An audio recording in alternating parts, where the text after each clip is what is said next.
अस्सलाम वालेकुम गाइस, कैसे हैं आप सब। उम्मीद करते हैं आप सब ठीक होंगे। आज का जो हमारा टॉपिक है वो है रिसर्च मेथड को डिस्कस करना कि वो कौन से मेथड्स हैं जिनके थ्रू एक साइकोलॉजिस्ट और एक साइकोलॉजी में जो रिसर्चर है वो फिनोमिना को किसी भी फिनोमिना को एग्जामिन करता है, स्टडी करता है और इन्वेस्टिगेट करता है। ठीक है, इसके अलावा हम देखेंगे कि रिसर्च से मुराद क्या है, ये रिसर्च वर्ड जो है इसकी डेफिनेशन क्या है, ये हम करते क्यों हैं, और साइकोलॉजी में रिसर्च जो बेसिकली है वो कितने तरह की होती है और वो क्या फ़ीचर्स हैं जिनको एक साइकोलॉजिस्ट और एक रिसर्चर को जो है फॉलो करना पड़ता है रिसर्च करते वक्त। आज मेरी आवाज़ थोड़ी सी ख़राब है क्योंकि मेरा गला ख़राब है, मुझे थोड़ा सा फ्लू हुआ है, इसलिए आप जो है इसको इग्नोर कीजिएगा। मैं जितनी कोशिश होंगी, मेरी अपनी कोशिश तो यही है कि मैं लाउड और क्लियर बोलूं, लेकिन अगर कहीं कोई कमी पेशी रह जाती है तो प्लीज़ उसके लिए माज़रत पहले से। रिसर्च के साथ हम स्टार्ट करते हैं अपना लेसन कि रिसर्च है क्या। देखें, जब हम रिसर्च का वर्ड सुनते हैं तो जो चीज़ हमारे दिमाग में पहले आती है इसको लेके, जो हमारी परसेप्शन होती है वो ये कि ये एक वो प्रोसेस है जिसके थ्रू हम इन्वेस्टिगेशन करते होंगे, मतलब सर्च आउट करते होंगे किसी फिनोमिना को। तो ये बिल्कुल ठीक बात है, ये वो प्रोसेस है जिसके थ्रू आप रीच आउट करते हैं ट्रूथ को। ठीक है आप सर्च आउट करते हैं ट्रूथ को इन्वेस्टिगेशन के थ्रू। ठीक है, ये हर साइंस में होती रही है और होती रहेगी, क्योंकि कोई भी साइंस जो है ना, या कोई भी फील्ड जो है रिसर्च के बगैर प्रोग्रेस कर ही नहीं सकती। एक डॉक्टर भी डायग्नोस करता है डिजीज़ को, एक मेट्रोलॉजिस्ट भी वेदर कंडीशन को इन्वेस्टिगेट करता है, एक क्रिमिनल एजेंट भी क्रिमिनल एक्टिविटी को एग्जामिन करता है। तो हर फील्ड में जो है रिसर्च होती आई है और होती रहेगी। इसी वजह से जो है वो सब्जेक्ट जो है वो प्रोग्रेस करता है, डेवलप होता है, ग्रूम होता है। और साइकोलॉजी में भी जो है रिसर्च की बदौलत ही जो हमें डिफरेंट फिनोमिनास देखने को मिले, पढ़ने को मिले और हमने सीखा, इन्हीं रिसर्च मेथड्स को हमने उनसे सीखा कि किस तरह से जो डिफरेंट एराज में डिफरेंट साइकोलॉजिस्ट ने जो है फिनोमिनास को स्टडी किया, और ये मेथड्स के थ्रू हम भी किसी फिनोमिना को इन्वेस्टिगेट कर सकते हैं। ठीक है, तो रिसर्च की जो डेफिनेशन है ना वो ये है कि research refers to exploration of facts lying hidden in some events और सिचुएशन। कोई भी इवेंट है, कोई भी फिनोमिना है, कोई भी जो है आपके पास टॉपिक है, सिचुएशन है, अब उसके पीछे जो छुपे फैक्ट्स और फैक्टर्स हैं कि ऐसी क्या वजह है जिस वजह से एक फिनोमिना अकर हो रहा है। जैसे कि अगर मैंने अपने एमफिल के थीसिस में बुली बिहेवियर को जो है वो इन्वेस्टिगेट किया, उसके ऊपर मैंने अपना थीसिस किया, तो मैंने उसके पीछे जो फैक्ट्स और फिगर्स थे उनको हाईलाइट किया, एक्सप्लोर किया, इन्वेस्टिगेट किया और यही हम रिसर्च में करते हैं, हम एक्सप्लोर करते हैं फैक्ट्स को, हम हिडन जो मीनिंग्स होते हैं, हिडन ट्रूथ्स होते हैं उस इवेंट्स और सिचुएशन के पीछे, उसको इन्वेस्टिगेट करते हैं। साइकोलॉजी में जो है रिसर्च की बेसिकली दो टाइप्स हैं। ठीक है, इसको बहुत तरीक़ों से क्लासिफाई किया जाता है, लेकिन बेसिकली जो है ना इसकी जो कैटेगरीज बनती हैं वो सिर्फ दो तरह की बनती हैं, और वो आगे से जो है फिर फर्दर क्लासिफाइड होती हैं। तो वो जो कैटेगरीज और वो जो टाइप्स हैं इसकी, वो है एक बेसिक रिसर्च, दूसरी है अप्लाइड रिसर्च। अब इनके और सर्टन नाम हैं जो मैंने आगे स्लैश डाल के लिख दी हैं, जैसे कि बेसिक रिसर्च को साइंटिफिक रिसर्च भी कहा जाता है, प्योर रिसर्च भी कहा जाता है, एक्सपेरिमेंटल रिसर्च भी कहा जाता है। इसी तरह अप्लाइड रिसर्च को एम्पिरिकल रिसर्च भी कहा जाता है। इन दोनों कि आगे से जो है ना फिर फर्दर क्लासिफिकेशन है, फर्दर टाइप्स हैं, जैसे कि एक्सपेरिमेंटल रिसर्च में कॉजा एक्सपेरिमेंटल आ जाते हैं, ट्रू एक्सपेरिमेंट आ जाते हैं, और अप्लाइड में आगे क्वांटिटेटिव और क्वालिटेटिव आ जाते हैं। तो बेसिक और अप्लाइड रिसर्च यानी कि इन दोनों टाइप्स में डिफरेंस क्या है, इनसे मुराद क्या है, वो हम देखेंगे इनका कंपैरिजन करते हुए कि साइंटिफिक रिसर्च यानी कि experimental research, pure research, basic research में जो है आप कॉज और अफेक्ट को ऑब्जेक्टिवली स्टडी करते हैं कंट्रोल कंडीशंस के अंडर। ठीक है, मैंने एक फिनोमिना स्टडी करना है कि ये पैनिक अटैक जो हैं लोगों को कैसे होते हैं, वो क्या चीज़ है जो किसी को पैनिक अटैक की तरफ ले जाती है, जो लोग हैं वो ट्रिगर हो जाते हैं और उनको पैनिक अटैक होना शुरू हो जाता है। ठीक है, मैं उसमें उसकी वजह तलाश कर रही हूँ, कॉजेज़ देख रही हूँ, और उन कॉजेज़ का जो इन्फ्लुएंस है यानी कि जो अफेक्ट है उस बंदे पे, उस इंडिविजुअल पे, उनको मैं ऑब्जेक्टिवली कंट्रोल कंडीशंस के अंदर स्टडी करूँगी। अब मैं कंट्रोल कंडीशन से यहाँ क्या मुराद है, ये कि मैं कोई ऐसी चीज़ नहीं कर दूँगी कि जो मेरा सैम्पल है पैनिक अटैक के लोगों का, जो उनके पेशेंट है उनको पैनिक अटैक ही आना शुरू हो जाए, ठीक है। मैं उनके लिए कोई ऐसा अनएथिकल जो है ना सर्कमस्टांसेस नहीं बना लूँगी, वो कंट्रोल कंडीशन रखूँगी जिसमें वो काम एंड रिलैक्स हों और मैं उनके ऊपर स्टडी कर सकूँ, ठीक है। तो साइंटिफिक रिसर्च जो है आप इस तरह के टॉपिक्स पे कर सकते हैं। बेसिक रिसर्च के आप किसी के कॉज एंड इफेक्ट देखें, जैसे कि मैंने पैनिक अटैक की एग्जांपल दी। प्लस अगर मैं एंजाइटी डिसऑर्डर को स्टडी करी हूँ तो मैं ये देखूँ कि क्या वजह है कि लोगों को एंजाइटी डिसऑर्डर्स होते हैं और उनकी सिम्टम्स कौन कौन से हैं, ठीक है। अप्लाइड रिसर्च में इसके बरक्स जो है आप जो डेली लाइफ प्रॉब्लम्स होती हैं ना उनके सॉल्यूशंस ढूंढते हैं, फाइंड आउट करते हैं, इन्वेस्टिगेट करते हैं, एग्जामिन करते हैं। जैसे कि अगर मैं पैनिक अटैक की या एंजाइटी डिसऑर्डर की बात करूँ और मुझे पता लग गया उसकी वजह ये है और उसकी वजूहात के साथ साथ उसके असरात ये हैं, तो अब मैं ऐसा क्या ट्रीटमेंट ऑप्शंस जो है उन बंदों को दे सकती हूँ जो इससे सफ़र कर रहे हैं और वो इससे कोप कर सकते हैं। तो जब मैं ट्रीटमेंट प्लान दे दूँगी ना, ट्रीटमेंट ऑप्शंस दे दूँगी एंजाइटी डिसऑर्डर से रिलेटेड, तो बेसिकली वो मैं अप्लाइड रिसर्च कर रही होंगी, ठीक है।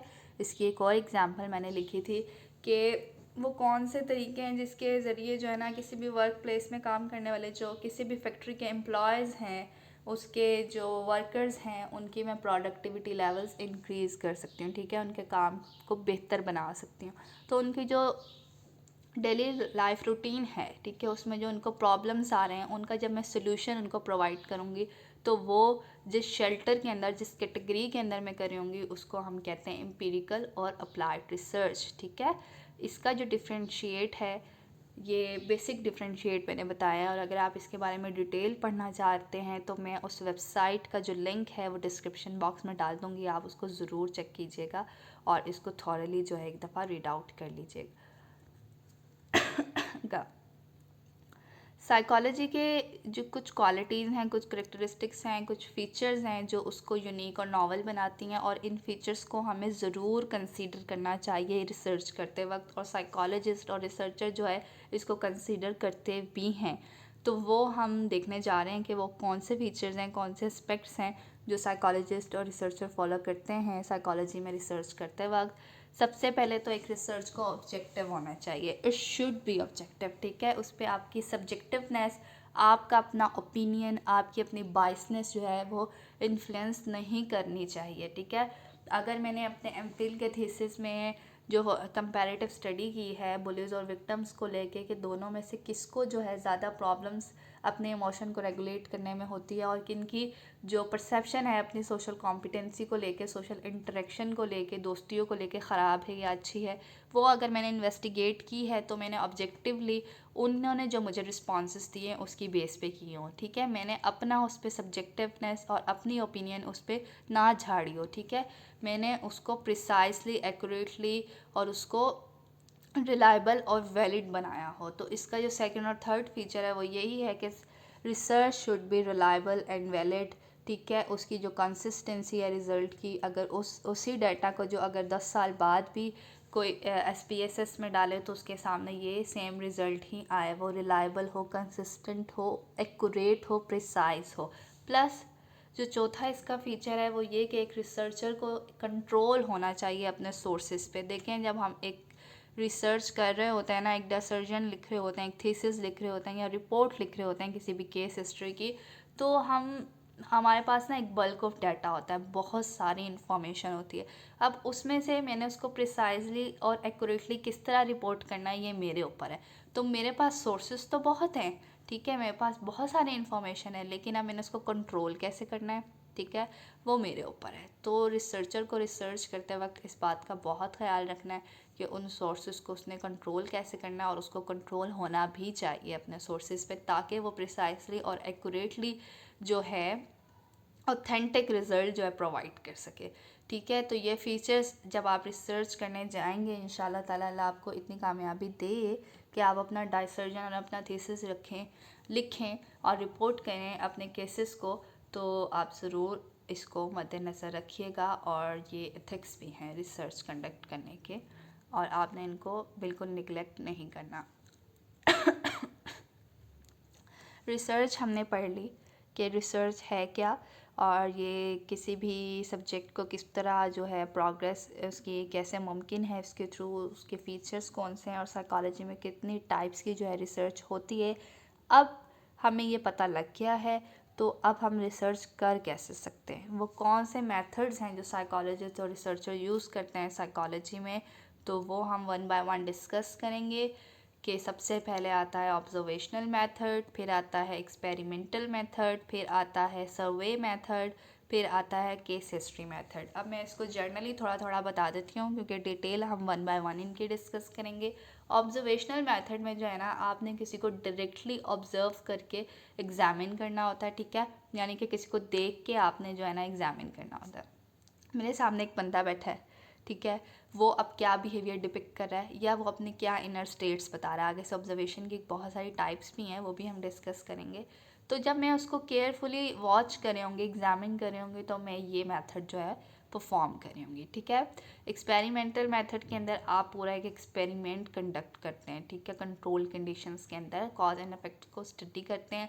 सर्वे मेथड के अंदर आप डिफरेंट क्वेश्चनर जो लेके अपने पॉपुलेशन अपने सैम्पल के पास जाते हैं, वो आपको उस क्वेश्चनर पे जो है ना डिफरेंट ऑप्शंस होती हैं, उसका अपने आंसर्स जो है वो बता देते हैं और आप फिर इस मेथड को यूज़ करते हुए किसी फिनोमिना को इन्वेस्टिगेट करते हैं। जैसे कि मैंने बुलिस और विक्टिम का सैम्पल रखा था, स्कूल बुलिस और स्कूल विक्टिम्स का, तो मैं उनके पास अपने स्केल्स लेके गई थी, क्वेश्चनर लेके गई थी जिसको उन्होंने मुझे फिल आउट करके दिया था और मैंने वो उसकी बेसिस पे जो है अपने रिजल्ट्स निकाले थे। फिर आता है चौथे नंबर पे क्लिनिकल मेथड, जिसको हम केस हिस्ट्री मेथड कहते हैं, जिसमें हम मेरली एक केस यानी एक सब्जेक्ट को थॉरली और डीपली जो है स्टडी करे होते हैं। जैसे कि मेरे पास एंजाइटी डिसऑर्डर का कोई पेशेंट आया है, कोई क्लाइंट आया है, तो मैं उसके जो सिम्टम्स, कॉजेज़, अफेक्ट, उसका लाइफस्टाइल सॉरी, ये सब स्टडी करूँगी, तो वो मैं केस हिस्ट्री मेथड यूज़ कर रही होंगी। अब स्टार्ट करते हैं वन बाय वन इनकी डिटेल।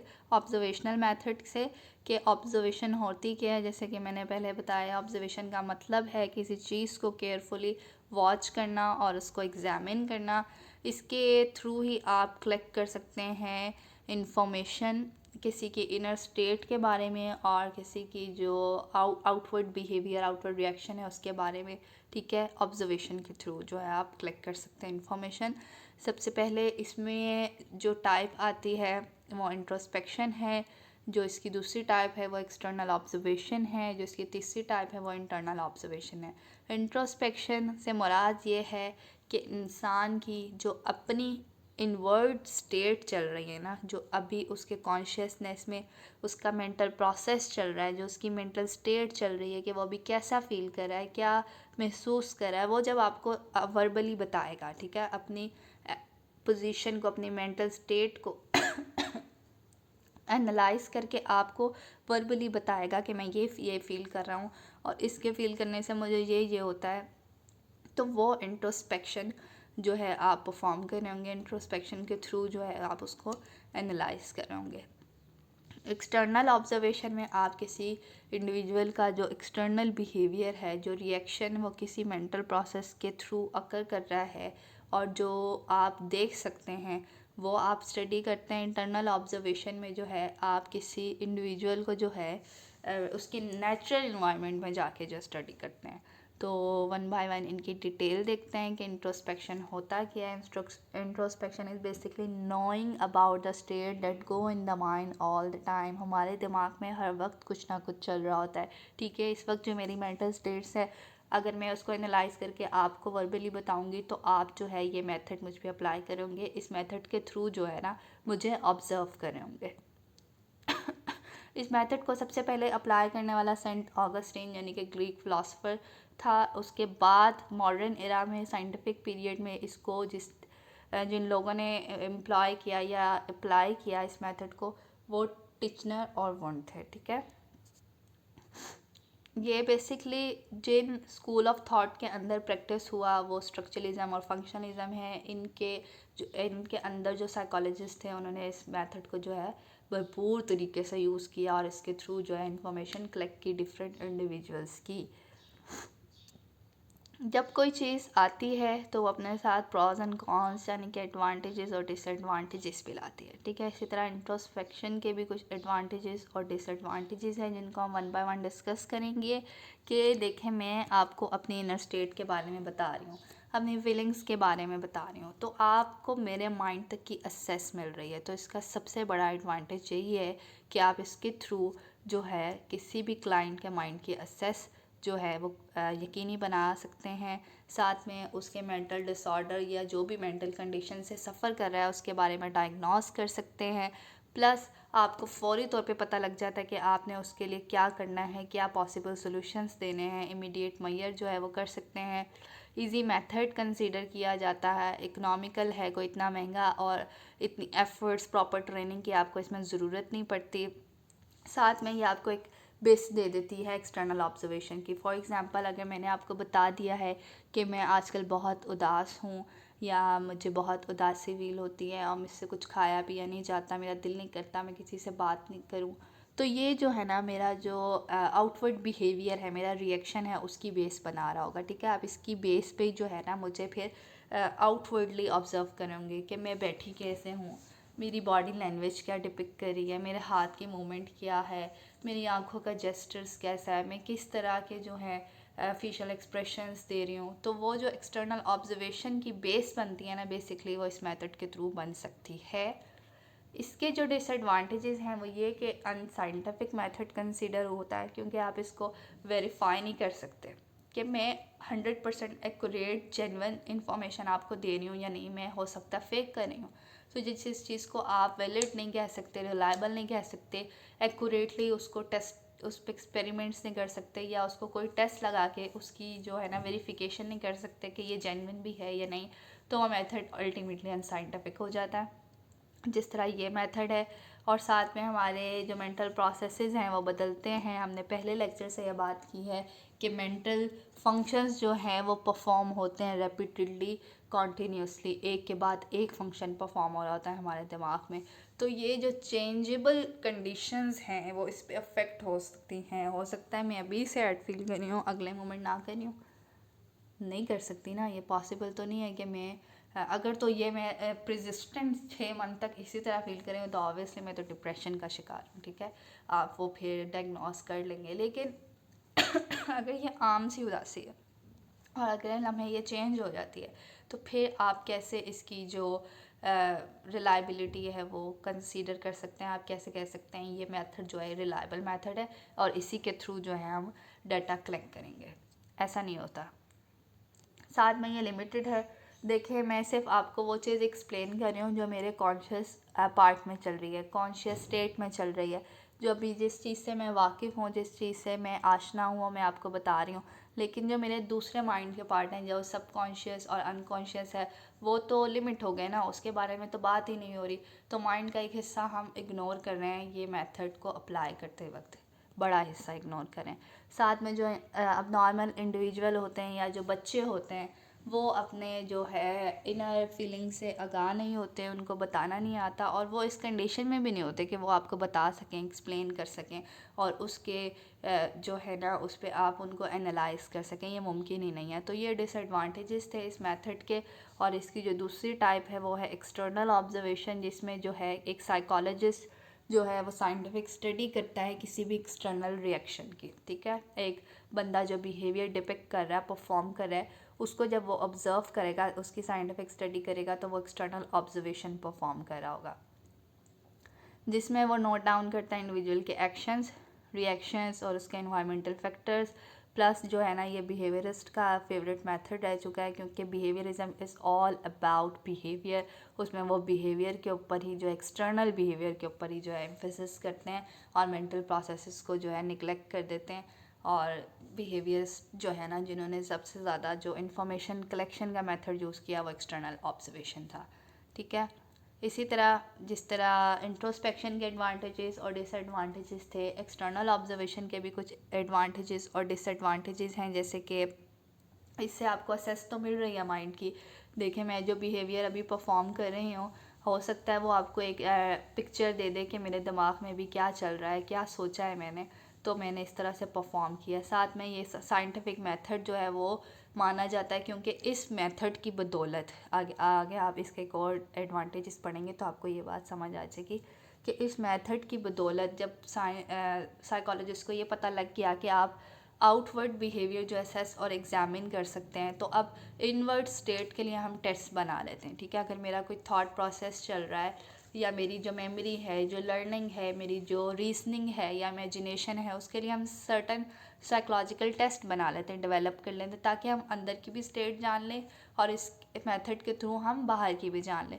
तो हम इसको प्रॉपरली साइंटिफिकली स्टडी कर सकते हैं किसी भी इंडिविजुअल को। तो ये बेसिकली साइंटिफिक स्टडी की जो है बुनियाद बना और ये साइंटिफिक मेथड कंसिडर हुआ। साथ में इसका वाइड स्कोप है, आप इसमें सबकॉन्शियसनेस और अनकॉन्शियसनेस को इग्नोर नहीं कर रहे, और साथ में जो जैसे मैंने पहले बताया कि बेस बनी के इसके आने के बाद जो है काफ़ी सारे साइकोलॉजिकल टेस्ट जो हैं वो तैयार हुए और डेवलप हुए। इसके डिसएडवांटेजेस में ये है कि हो सकता है मैं जो रिएक्शन परफॉर्म कर रही हूँ वो जेन्युइन ना हो, मैं फेक कर रही हूँ। ठीक है, मैं सिर्फ अपने आप को अच्छा दिखाने के लिए कि कोई मुझे जो है मेंटली सिक ना कहे, कोई ये ना कहे कि बच्ची तो जो है वो परेशान है, तो पता नहीं इसके पीछे क्या क्या वजह होगी, कोई मुझे जज ना करे बेसिकली, तो मैं आपको इनकम्प्लीट इन्फॉर्मेशन दे सकती हूँ। ठीक है, तो आप इसको वेरीफाई नहीं कर सकते और इसको वैलिड नहीं कह सकते, क्योंकि ये इंडिविजुअल डिफरेंस पे जो है बेसिकली आगे आप ये आ भी रहा है चौथा डिसएडवांटेजेस के इंडिविजुअल डिफरेंस पे वो करता है कि मैं अगर आपको जेन्युइन दे दूँ, हो सकता है आपका नेक्स्ट क्लाइंट आपको जेन्युइन इन्फॉर्मेशन ना दे, और आपका जो पूरा सैम्पल है, जैसे कि मैंने बुलीज और विक्टम्स को स्टडी किया है, तो हो सकता है पहले विक्टम ने मुझे कंप्लीट इन्फॉर्मेशन दी हो, बुली ने ना दी हो, कि भाई उसको कहीं टीचर से डांट ना पड़ जाए कि वो ऐसे काम करता है, कहीं उसके घर में बात ना चली जाए। तो इस तरह के जो है ना, जब एक्सट्रेनियस वेरिएबल्स आ जाते हैं तो फिर जो इन्फॉर्मेशन है ना वो लिमिट हो जाती है। साथ में एक लिबेरियस यानी कि एक एक्सपेंसिव मेथड कंसीडर किया जाता है। आपने अगर किसी बंदे को लेके बैठना है, और या तो अगर नेचुरल इन्वायरमेंट में भी उसको स्टडी कर रहे हैं, ठीक है, जाके उसका बिहेवियर उसके नेचुरल इन्वायरमेंट में देख रहे हैं, तो उसके लिए आपको टेप रिकॉर्डर्स चाहिए होंगे, ठीक है, आपको उसके लिए कैमरास चाहिए होंगे। तो ये बहुत इसको एक्सपेंसिव मेथड बना देता है, और ये बिल्कुल भी चीप और सस्ता नहीं है। प्लस इसके लिए आपको बहुत जो है ना टेक्निक्स और ट्रेनिंग की ज़रूरत पड़ती है, और साथ में आपके पास रिलायबल क्लाइंट भी हो जो जेन्युइन अपना बिहेवियर डिपिक्ट कर रहे हों, ठीक है, और इमीडिएट रिपोर्ट कर रहे हों। तो ये सब चीज़ें कंसीडर होना ज़रूरी है, वरना तो ये बेसिकली इसके डिसएडवांटेजेस ज़्यादा हैं इसके एडवांटेजेस से।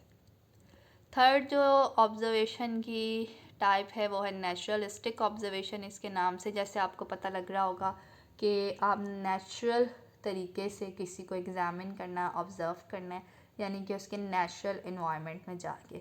अगर मैंने किसी जैसे कि स्टूडेंट्स का ग्रुप है, उनको ऑब्ज़र्व करना है, केयरफुली वॉच करना है, एग्ज़ामिन करना है, तो मैं उनके माहौल में जाके यानी कि स्कूल में जाके या रिसेस टाइम में जाके या उनकी क्लास में जाके उनके नेचुरल बिहेवियर को ऑब्ज़र्व करूँगी, उनके नेचुरल इन्वायरमेंट में। ठीक है, ये इसकी डेफिनेशन है कि study one's behaviour in natural environment plus it is affective for the study of children and animal. जैसे कि पिछले जो दो मेथड हैं उसमें से आप मेंटली सिक बंदों और बच्चों को जो है निकाल रहे हैं, क्योंकि ना बच्चे अपने इनर स्टेट के बारे में बता सकते हैं, ठीक है, और ना ही जो मेंटली सिक बंदे हैं वो अपनी इनर स्टेट के बारे में बता सकते हैं। इसी तरह जब एक्सटर्नल ऑब्जर्वेशन की बात आती है, तो जब जहाँ नॉर्मल बंदा जो इतनी यूनिकनेस और इतना इंडिविजुअल डिफरेंस है वो हो सकता है अपना जेन्युइन बिहेवियर डिपिक्ट ना कर रहा हो, तो उसके लिए उन चीज़ों को ओवरकम करने के लिए आप ये वाली टाइप यूज़ करते हैं, नेचुरलिस्टिक ऑब्जर्वेशन करते हैं, आप उनके माहौल में जाके उनको स्टडी करते हैं। और ज़्यादातर ये स्टडी और ये मेथड जिन लोगों के साथ यूज़ होता है वो बच्चे और एनिमल्स ही होते हैं। ठीक है, ये दो तरह की हो सकती हैं, एक तो पार्टिसिपेंट और दूसरी नॉन पार्टिसिपेंट। इसके नाम से ही जाहिर है कि पार्टिसिपेंट ऑब्जर्वेशन वो ऑब्जर्वेशन जिसमें साइकोलॉजिस्ट या रिसर्चर जो है ख़ुद पार्टिसिपेट करता है, और नॉन पार्टिसिपेंट वो जिसमें ख़ुद पार्टिसिपेट नहीं करता, बल्कि इनडायरेक्टली टेप रिकॉर्डिंग्स, कैमरास और वन वे स्क्रीनिंग जो होती है, वन वे स्क्रीन जो होती है, जैसे कि आपने अक्सर इन्वेस्टिगेशन क्राइम सीन्स या जो वो पुलिस के वो जो होते हैं ऑफिसेस, उनमें बना होता है कि एक शीशा होता है जिससे वो ऑब्ज़र्व कर रहे होते हैं किसी क्रिमिनल का नेचुरल बिहेवियर, और उसके पीछे जो है क्रिमिनल से क्वेश्चनिंग हो रही होती है। उस शीशे के पीछे प्रोसिक्यूटर्स और ये लोग होते हैं जो सवाल जो उससे किए जा रहे हैं किसी भी क्रिमिनल से, उसकी जो बिहेवियर है और उसको असेस कर रहे होते हैं, उसके आंसर्स को असेस कर रहे होते हैं। तो वो जो स्क्रीन होती है ना, उसके पीछे से वो लोग क्रिमिनल को देख सकते हैं, एक क्रिमिनल जो है वो उनको नहीं देख सकता, ठीक है। तो इस तरह की जो ऑब्जर्वेशन होती है वो होती है नॉन पार्टिसिपेंट, जिसमें रिसर्चर या साइकोलॉजिस्ट की खुद डायरेक्टली इन्वॉल्वमेंट नहीं हो रही। पार्टिसिपेंट ऑब्जर्वेशन बेसिकली ये वाली जो ऑब्जर्वेशन है ना, ज़्यादातर एजेंसीज़ के लोग यूज़ करते हैं। जैसे कि अगर मैंने किसी क्रिमिनल गैंग को या ड्रग एडिक्ट्स को स्टडी करना है, तो मैं उनके ग्रुप में खुद ही शामिल हो जाऊँ, उन जैसे ही हरकतें करूँ, ठीक है, एक ड्रग एडिक्ट के तौर पे ही शामिल हो जाऊँ, ठीक है, उनका पार्ट बन जाऊँ, ताकि वो मुझ पर ट्रस्ट कर सकें और फिर मैं ये इन्वेस्टिगेट कर सकूँ कि उनको आखिर को ये ड्रग सप्लाई कौन कर रहा है, उनके बारे में सारी इन्फॉर्मेशन ले सकूँ। तो ये होती है पार्टिसिपेंट ऑब्जर्वेशन, जिसमें मैं खुद उसका पार्ट बन जाऊँगी। और नॉन पार्टिसिपेंट ऑब्जर्वेशन के मैं उनका उस ग्रुप का पार्ट नहीं बनूंगी, बल्कि अकेले रह के, दूर रह के उनसे camera, secret cameras, tape recorders और जो दूसरे गैजेट्स हैं उनके थ्रू जो है ऑब्जर्वेशन करूँगी और इन्फॉर्मेशन कलेक्ट करूँगी। तो यहाँ पे जो है ऑब्जर्वेशन का टॉपिक ख़त्म होता है। इसके बाद जो एक्सपेरिमेंटल मेथड है, सर्वे मेथड है और जो केस हिस्ट्री मेथड है, वो हमने पार्ट 2 में डिस्कस करने हैं। तब तक के लिए अल्लाह हाफ़िज़। बहुत शुक्रिया मेरी नासाज तबीयत को बर्दाश्त करते हुए ये लेक्चर सुनने का, और अपने पेशेंस का और सुनने का बहुत ज़्यादा शुक्रिया। अपना ख्याल रखें, चैनल को ज़रूर सब्सक्राइब किया करें, वीडियो को ज़रूर लाइक किया करें और अपने दोस्तों के साथ शेयर किया करें। अपना ख्याल रखें, मिलते हैं अगले लेक्चर के साथ। अल्लाह हाफ़िज़।